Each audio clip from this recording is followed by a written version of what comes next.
I hope, about your Twitter experience, or perhaps maybe not something that you've got involved with.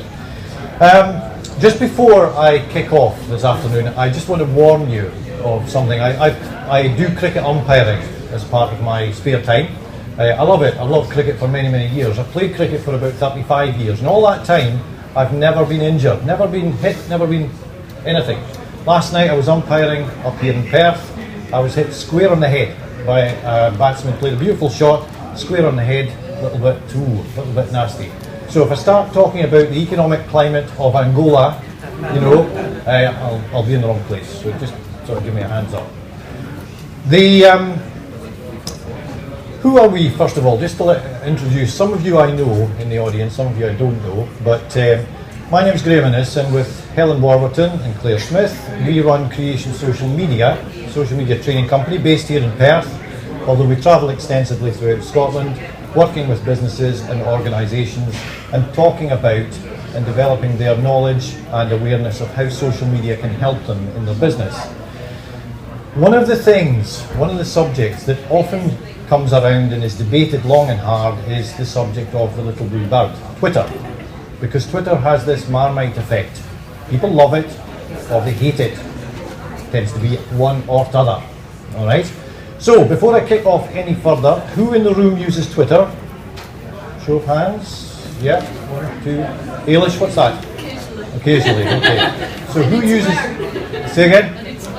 You come to the right place. So, who uses Twitter for business? Okay, so still quite a decent show of hands. Twitter is one of these things, as I say, it has developed a presence. I'm going to just tell you a little bit about the background to Twitter. For those of you that might not know, it was formed in 2006 in California by a guy called Jack Dorsey. And Jack Dorsey's idea was, he was a great texter, loved to use SMS, and he suddenly thought, what if I could SMS the world? Quite a simple process, really. So he developed this strange thing called Twitter, which has just gone on and on and on, and it's become a phenomenon. It's become a hugely effective piece of marketing equipment, in my view. It has also become a fountain of knowledge and nonsense. There are so many things that are said that are just rubbish on Twitter, you know, and it can take up your time, it can eat away your energy, it can do all those things. However, I believe it to be a hugely, hugely effective marketing tool. Some of you might have been on a presentation of mine before, but if you haven't, who would like to tell me what that number 3 might refer to in Twitter terms? Anybody got any ideas? Take it that's a blank. Tweet 3 times a day. Tweet 3 times a day. Good answer. Not the right answer, but good answer. Anybody else? Eric? Third biggest social media platform in the world. Yeah. Don't know if you heard that.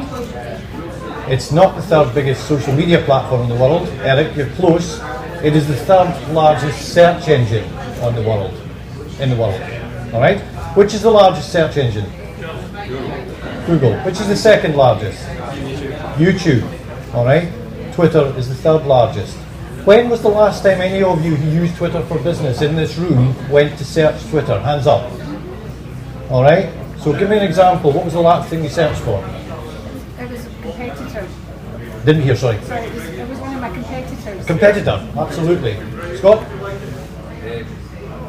It's the same sort of. Okay. Yeah. All right. How frequently? Looking for something that a different type of event. Okay. So competitor and just something. All right. The one thing about Twitter is that you don't have to be a Twitter user to search Twitter. Okay, it's a bit different from Facebook, but you have to be signed up to Facebook unless you're using Google to actually go and search anything of interest. And there are so many things you can find out about. If you go and search for information on a website, you'll find a website that will give you information about a business or organisation. If you go to Twitter, Twitter will tell you what people are saying about that business or organisation. What's the conversation about? Who's gossiping about it? Who's talking about it? Okay? So, a Twitter fact for you. 40% of the people who have Twitter do not tweet. But when I say do not tweet, what I mean by that is they don't just put out rubbish or meaningless content. So they don't just post five times a day just to get content out there. What they do, however, is they will reply to people, they will retweet people, they will interact, so they will engage. So they are actually tweeting. but they're not tweeting content which might not be reaching an audience at all. All right? 40% is a big, big number, but they don't tweet as such. So you have to think about how do they do it then? So what's he doing? What's he doing? He's got headphones on, he is listening. All right? So people are listening on Twitter. And one of the biggest things that we don't tend to do when we're on a platform such as this is just listen. What's going on? Businesses and organisations are using lists in Twitter. Some of you will be familiar with this. They're using Twitter search, advanced search, which I'll show you about. They're looking at trends. If I said to any of you just now that are in the Perthshire area, tell me what is trending in Perthshire this morning, would you know? Okay, would you like to know? B2b roadshow. B2b roadshow, it's not. It would be good if it was. Yeah, it's not. But you can find out what's trending in the area where you are or where your business is. Who's talking about what? Is that of interest to you? If it is, you can interact with it if you're on Twitter. So by area, people can search and find out a little bit more about you. Twitter has gone through, since 2006, a pretty big makeover from its early days. It very much was this huge stream of noise. 140 characters, noise, noise, noise. So in the end of 2014, beginning of 2015, Twitter became much, much bigger, much, much bolder, to the extent that it almost became like Facebook. Now I don't mean it suddenly changed into Facebook. What I mean is that any of you who have got Twitter and who've looked at it on your laptop or desktop will see how it's laid out now. And it looks very similar to Facebook. Okay? And I will talk to you about how the new profile affects you and how it should be considered just when we move this forward a little bit. Just in advance of that, however, I want to point out a couple of things that we need to stress. We always do try and stress this. Since we've been in the social media world, we have a belief that these two principles will work if you apply these to your social media activities. Now, whether it's Twitter, whether it's LinkedIn or Facebook or whatever, it really doesn't matter. The first of those is make sure your first impressions are right. What do I mean by first impressions? Well, if someone comes to your website, if you've got a website, you do not want the website to look a mess. You don't want it to look out of date. You don't want it to have inappropriate content on it. You want it to be a good place where people will turn up.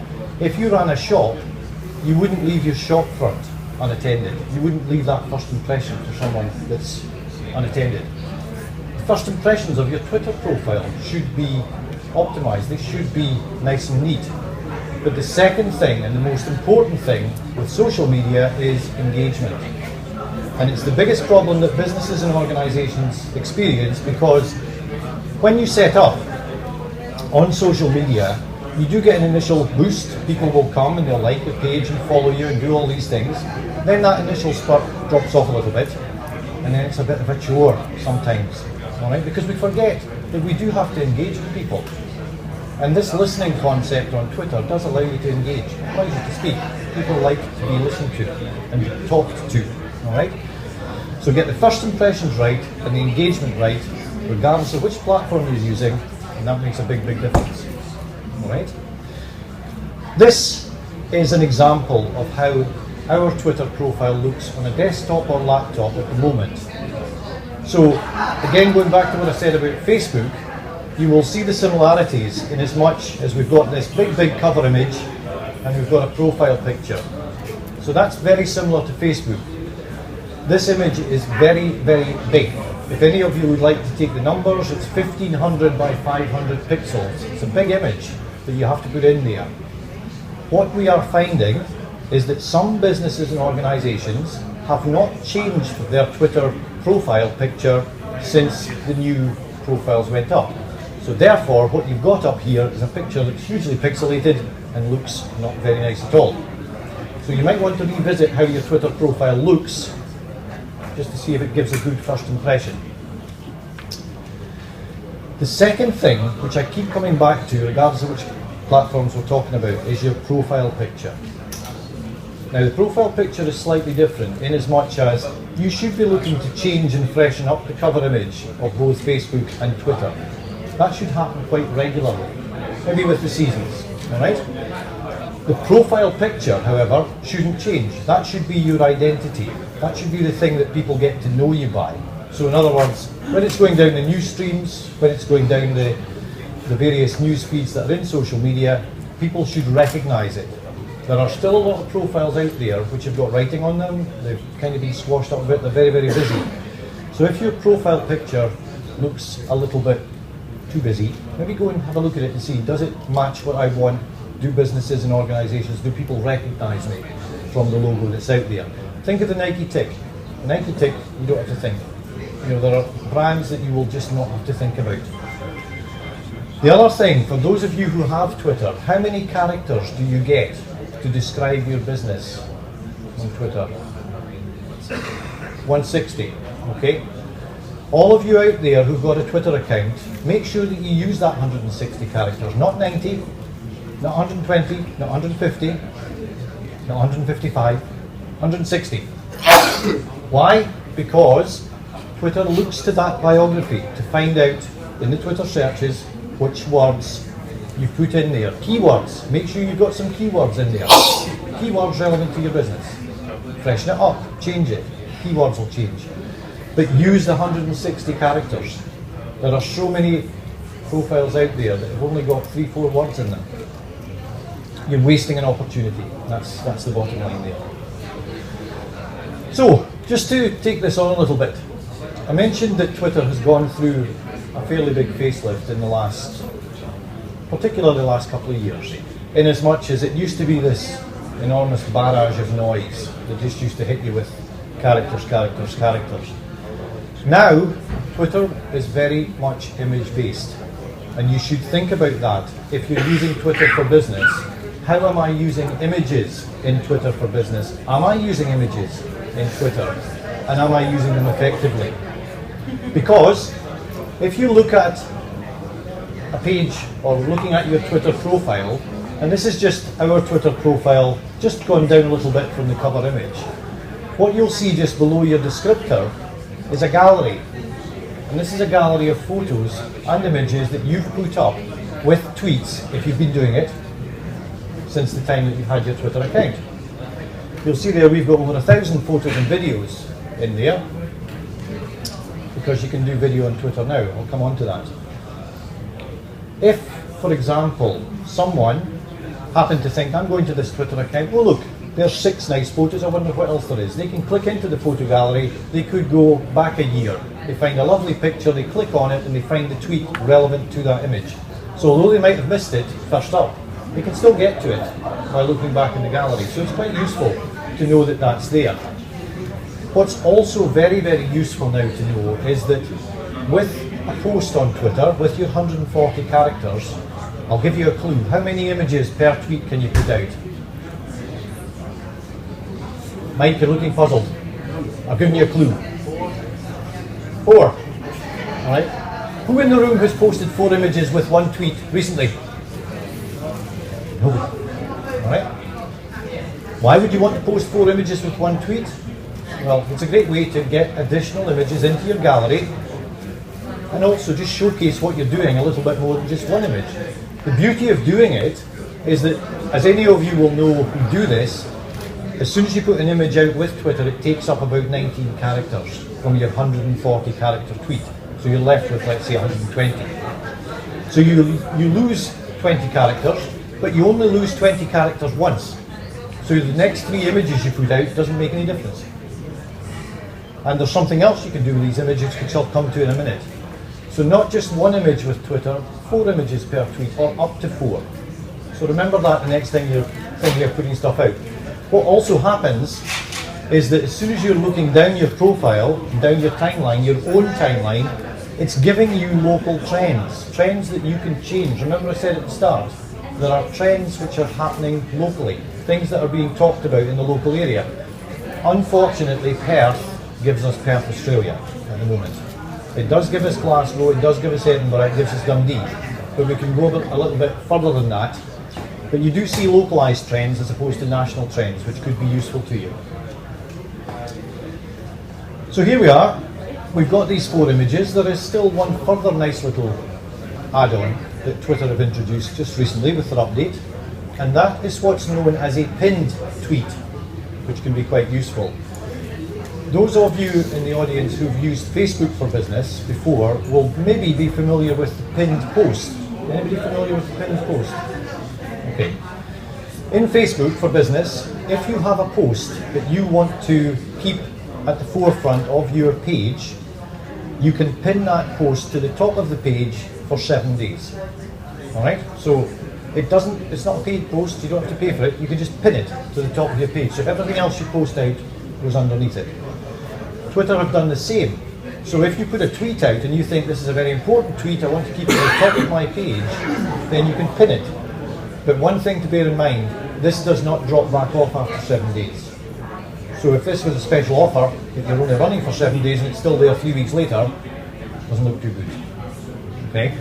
But that pinned tweet option, down here, if you are posting out any tweet yourselves, you will now see at the bottom of your post three little dots. I don't know if you can see that.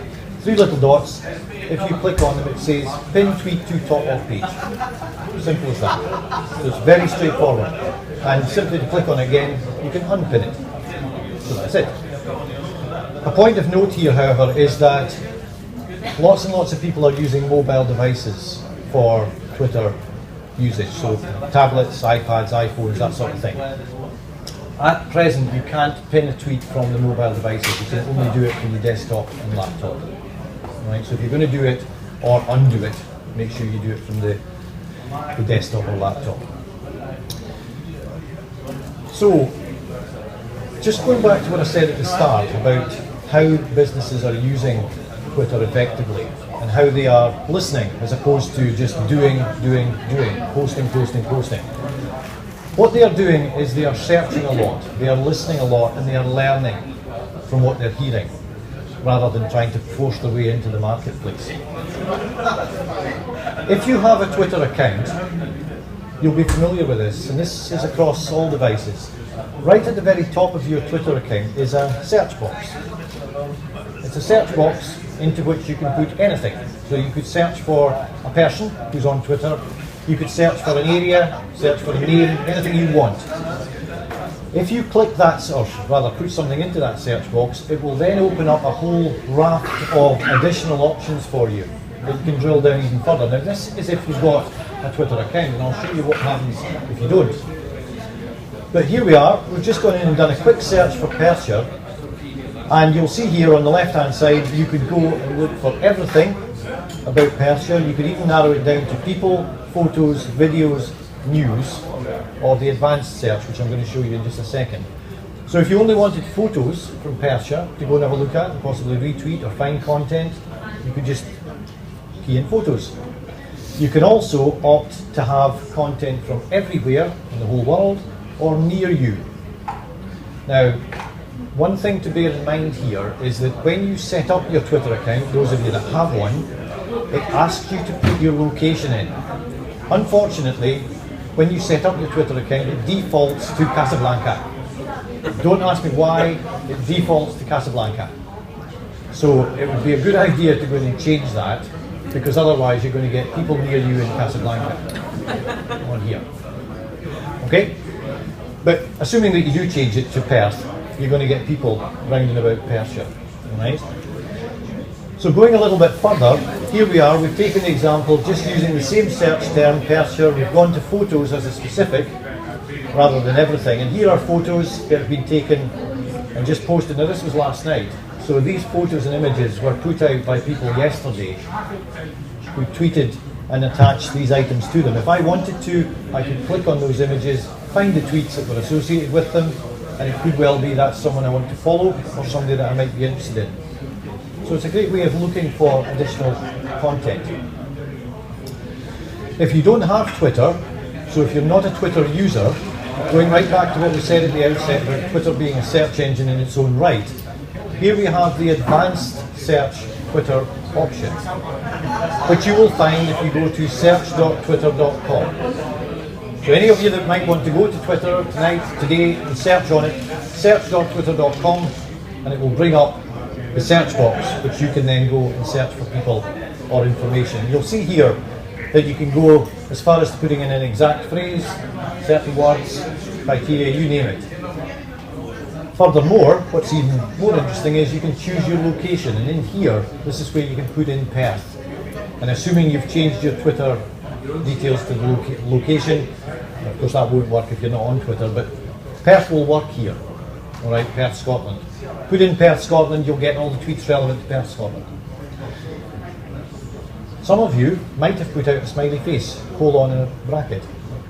Lots of people do that on Twitter, or sad face, colon in a bracket the other way. Twitter will even go and look for positive or negative sentiment that maybe people have put by putting that little sad or happy face. I've not done that yet, it doesn't tend to bother me too much. But one thing that I do find interesting, however, is when people ask a question on Twitter, and that happens a lot. You will often find people in localities that might say, oh, I need somebody. We had a case where something happened to a roof on the house that we live in. We had a part came off the roof, and it was in the middle of winter, with a howling gale. We immediately put out on Twitter, can anybody recommend a decent roofing consultant in Perth? Within 5 minutes, we had 5 different names. Okay, we asked the question, has anybody got any idea about the scale of retweets in Perth? If something has a question mark against it, you can find that information. It allows you to interact with them. Okay.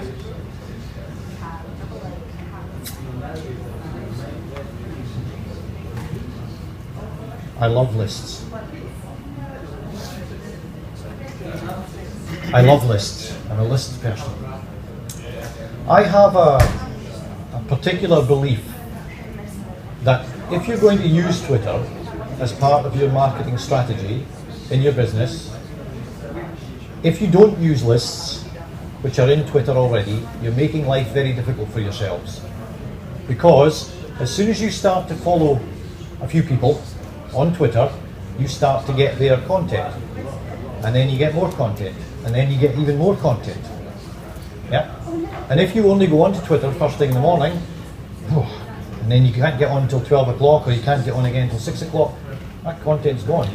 That you may well be looking for something from someone, but it's gone. You've missed it. However, if you use the list functionality which Twitter has within it, you can make that fast-flowing river many streams. Little streams, all right? Little things which are much more manageable. And it's very easy to do. Very, very easy to do. What you then have to think about is not just about making the lists, but you also have to think about, have other people been making lists? Because all the time, how many people in the room have made up some lists in Twitter? Nicola, you have. Yeah, good. Okay, nobody else has. So, how many people in the room know how many lists they have been put into in their Twitter account? You do. So how many lists have you been put into, Nicola? Quite a few. Alright, hands up those that use Twitter for business. Okay, quite a few. Hands up who know how many lists they're in. Alright, all of you can now go back and have a great crack at marketing to all these people, or engaging with all these people. Because if you've been put into any lists by other people, there will be people in there that you could possibly connect with. Because someone will have created that list, and it's public, so you'll be in it. Alright, if you're not sure about that, come and speak to us at the stand and we can show you how to do that. But it's already there, it's waiting for you. Okay? So let's say you wanted to create some lists. I'm not going to go through the full mechanics, but it's very straightforward. So if you're in your desktop or laptop, and you click on your little icon up at the top, down here it says lists, quite obviously. Down here it will tell you which lists you have subscribed to, so what that means is which lists you've made up yourself. Can't do it by phone. Yes, you can. Come on to that. You can, correct. Okay. Yes. And also which lists you're a member of. Now it's the member of that will surprise you, because you might not know how many you are listed in. But you will have been told, because you'll have had a notification telling you that you've been put into a public list. So whichever email account you've set up with your Twitter account, you will have been notified.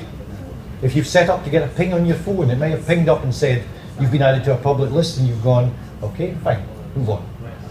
Because it doesn't seem to be very interesting. But believe you me, It's a huge, huge resource of information. I've got one nodding head there who's obviously heard this before. Yeah, but believe you me, it's a huge resource of information. So here we are, topical, Perth Racecourse. Thought I'd use them as an example. So here we are, Perth Racecourse, looking at their profile on Twitter last night. All I've got to do is click the little wheel next to the button that says if I can follow, and it asks me if I want to add them or remove them to a list. If I've not got a list, then I can create one.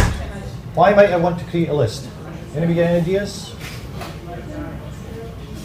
Nicola? Exactly. Okay. What about competitors? Wouldn't it be good to know all our competitors that are on Twitter? Just keep them in a list. What if we made that list private? So they don't know they're in it? Because they won't get notified if we make it private.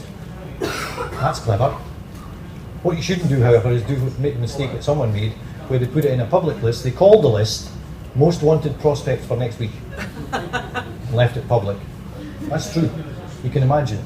Everybody got notified they were being put in this list called most wanted prospects. Ah, that's right. Yeah. Unfollow. That was it. So, very, very straightforward. It's not just quite as simple as that, however, because once you create the lists, you need to market to them and manage them. But believe you me, again, I keep saying that, it makes your whole operation and activity manageable. Okay? What's up, Eric? Oh no, You just found it. I posted 4 photos of you earlier, and it's already got 4 favorites. Fantastic. Thank you.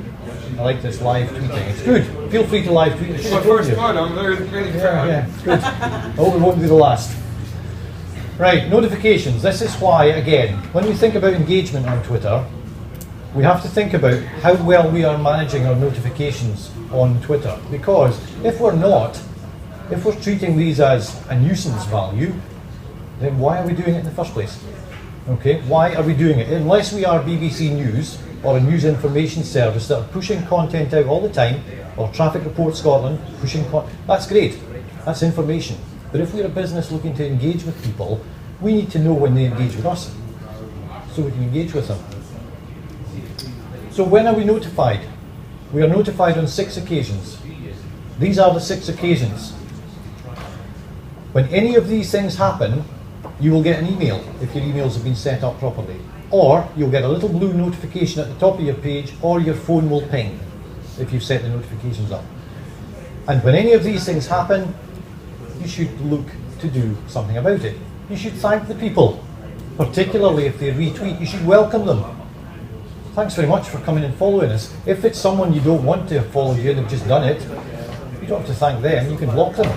You don't have to invite them in.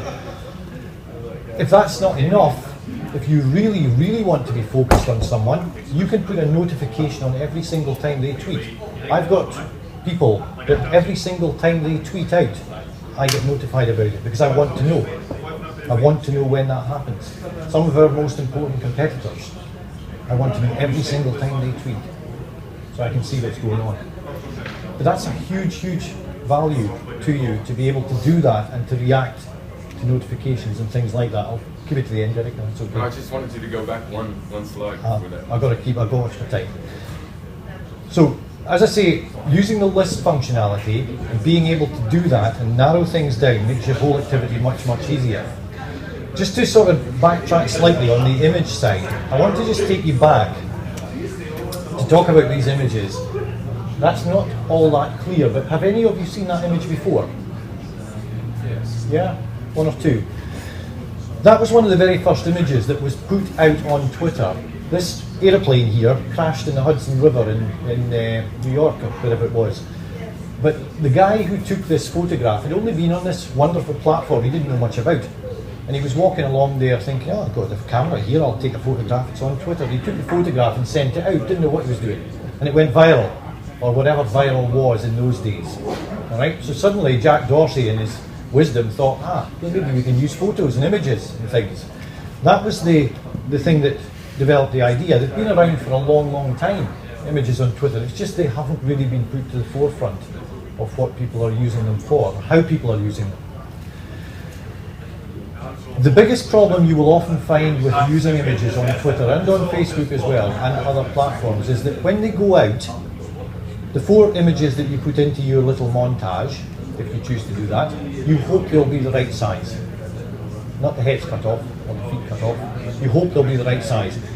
It's a good idea to think about how big your images need to be optimized and the right size on your social media platforms, particularly on Twitter, so that when someone sees it in the newsfeed, which they will do now, they'll see it in the newsfeed, you want to make sure that they see that image in its full glory, not head cut off, or if it's an offer and you've got the offer sitting underneath and you've got to click on it. So we do stress this when we're working with businesses and organisations, that there are easy ways now. You don't have to be a Photoshop expert to be changing image sizes and making image sizes best for the social platforms that you use. The example of that takes me back to this 4 images, all right, that we used in that example I showed you earlier. Now, when you put out your tweet, as I said at the start, you get the option to add in your 4 images here. Okay? Now Twitter will resize those images automatically when it puts them into this little box. So you will be able to see when these images go into the little box, are they looking okay?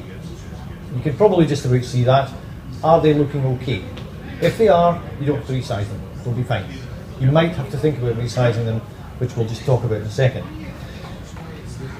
The other addition that Twitter have now added, which is very new but extremely effective to tie in with the images, is the ability to tag businesses or organisations on Twitter as well. So, any of you that use Facebook, personal Facebook, you'll know you sometimes get tagged in a photograph. Any of you use business Facebook, you'll know you can tag businesses and they get notified that you've done that. The same applies with Twitter, and if you put images out. So anytime you put an image out, you can choose to put who's in that image. So who's featured in that image. By doing that, it will also notify the person that you've tagged them in a photo. That's a nice way of getting another notification out. Okay? Because you've only got 140 characters here, but if you tag these people, that's not taking up any space. So it's a nice way to add additional content to the images that you're putting out. I appreciate this is going quite quickly, but it's just to let you know the idea that's behind it.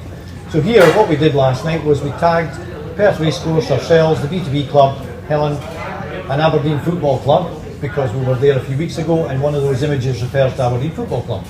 So they'll get notified about it, and they'll go, oh, that was Creation Social Media that put that out. They might just be aware that it was us and we're around. So there's the 4 images, there's the tagging element, then the images go out, and as you can see there, they're all in the correct format. So they're all looking. My head's not cut off, Helen's head's not cut off. Alright? So that's the idea, is that you make sure that the images look the right size before you put them out. And if they don't, there are really nice ways and quick ways of being able to change them and make them the right size.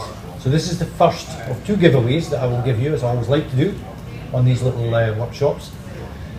If you want to go, and some of you will know this already, Eric, because you've been on the course, and resize your images, there are various social image resizing tools on the internet. If you Google social image resizer, you'll get a raft of tools that will allow you to do it. But one of the best, and one of the ones that we use all the time, is the fantastic Canva. Canva.com. Have any of you used Canva? John, you will have used Canva? Yes? Okay. If you haven't, go and sign up for Canva.com. It's just wonderful. Alright? Doesn't cost you anything. Makes you become a nice graphic designer-y type person without having any skills at all, like me. Okay? Canva.com. I love Canva. It will resize it. It's got templates for every single Twitter, Facebook, LinkedIn, YouTube, cover headers, posts, you name it. Everything you need.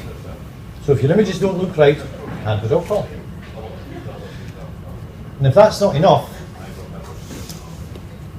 when we're on Twitter, I'm just coming to my last minute, when we are on Twitter, we're great at putting these 140 characters out all the time. Right? So we expect people to react or interact. But sometimes, wouldn't it be nice if we maybe put ourselves on video or even just let ourselves be heard? We're quite reluctant in Scotland to let ourselves be seen or heard sometimes and promote ourselves on social media other than write something. Shoutomatic.com is wonderful. It allows you to put your 140 characters out, but also to record 30 seconds of audio and also upload an image and a website that the tweet is going to take you to once it's finished. Shoutomatic.com. The guy that invented this in the States would love it if you all tried it out. He's a delightful guy and it works extremely well. So if you haven't tried it, I'll be listening. See if anybody tries it later on. So you get an image, 30 seconds, and what was the third thing? A link to a page you want to take people to. So the call to action page, it could be a link that you want to take them to a signing up place for your next courses, Nicola. Could be an example. Yeah? So shoutomatic.com, let yourself be heard as well as seen. Some of us are not too willing to do that, but it does make you stand out because not too many people do this. Okay? That's where you'll find us on all of these platforms here. We're on the web, we're on Facebook, on Twitter, on LinkedIn, and YouTube, and Google+. Helen is sitting dutifully over there. If you've not picked up on quite everything I've said and you want to just grab us for 5 minutes, feel free to do it.